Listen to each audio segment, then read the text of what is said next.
Hello, everyone. This is exciting. My name is Mark Freeman, Head of Business Development at SecuredTouch. This is Tal Cohen, Head of Professional Services. SecuredTouch is an Israeli company based in Tel Aviv, and we've recently opened our first office in the US, based here in New York. However, I'm Scottish, and I like to mention that at the beginning, just so you can concentrate on what I'm saying and not try and work out what this accent is. SecuredTouch was founded in 2015, focusing on behavioral biometrics and specializing in mobile. The vast majority of users, good users, about 98%, are like you and me, logging into our own banking apps, into our own accounts, not thinking any fraudulent thoughts.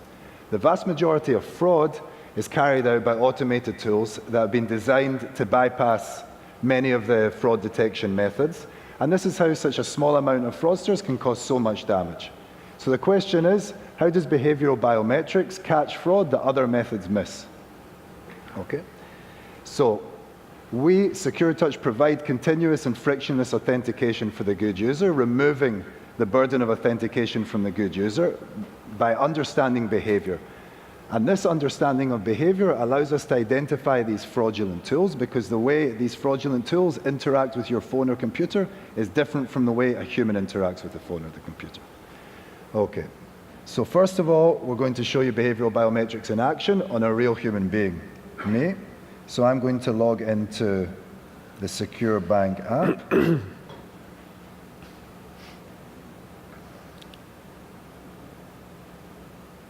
Okay.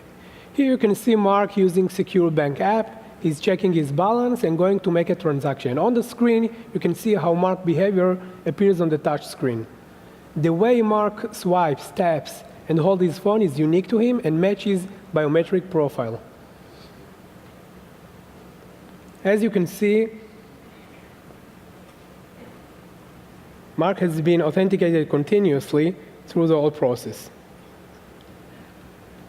Okay, so that was a human being authenticated, and now we're going to talk about bots and how they're used to commit fraud.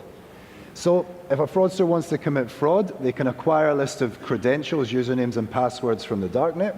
But the question is, how do they check which of the credentials are still valid?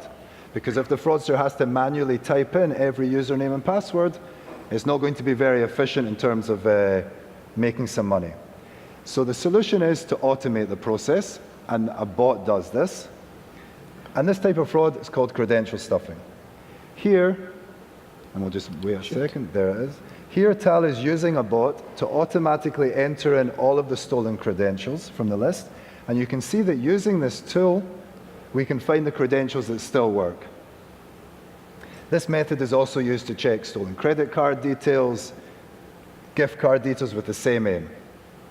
Okay, so once we have found the valid credentials, we still need to enter into the account, and this is called account takeover, and transfer money. And this is also carried out with a bot. Okay, so here you can see the bot logged into the account and starting to navigate and browse. I'm not touching the screen. And you can see the heat map reacting to the bot's activity. You can see that the lines are perfectly straight, as opposed to the behavior that I showed in the heat map. And that we've identified this as non-human behavior and raised a red flag. Now, how does this work? At the beginning of every session, SecuredTouch collects over 100 different parameters derived from the touchscreen, gyroscope, and accelerometer on your phone, or keyboard and mouse on your computer, and use this data in order to identify the user, whether he is a human, bot, virtual machine, or fraudster. SecuredTouch algorithms based on behavioral biometrics are able to detect fraudulent activity pre-transaction by analyzing the way the user interacts with the device. The algorithms are looking for a deviation from the biometric profile of the user, and in case of strong deviation, will flag it by type. By analyzing the very behavior occurring on the device, we can detect fraudulent activity that is bypassing traditional methods such as rule-based system and transaction monitoring systems. Okay, so we have shown how it's possible to authenticate a good user seamlessly and without friction by understanding their behavior. And we can take this understanding of behavior to differentiate between human and non-human. Using the same data and technology, we can differentiate between real person using a real device versus automated tools such as a bot and a fake device emulator. Okay?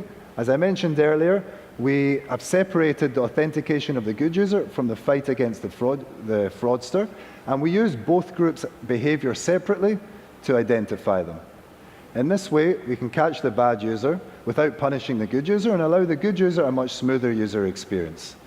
We'll be happy to see you at our booth. Come and try our technology, do some sessions, and vote for us. Thank you very much. Thank you.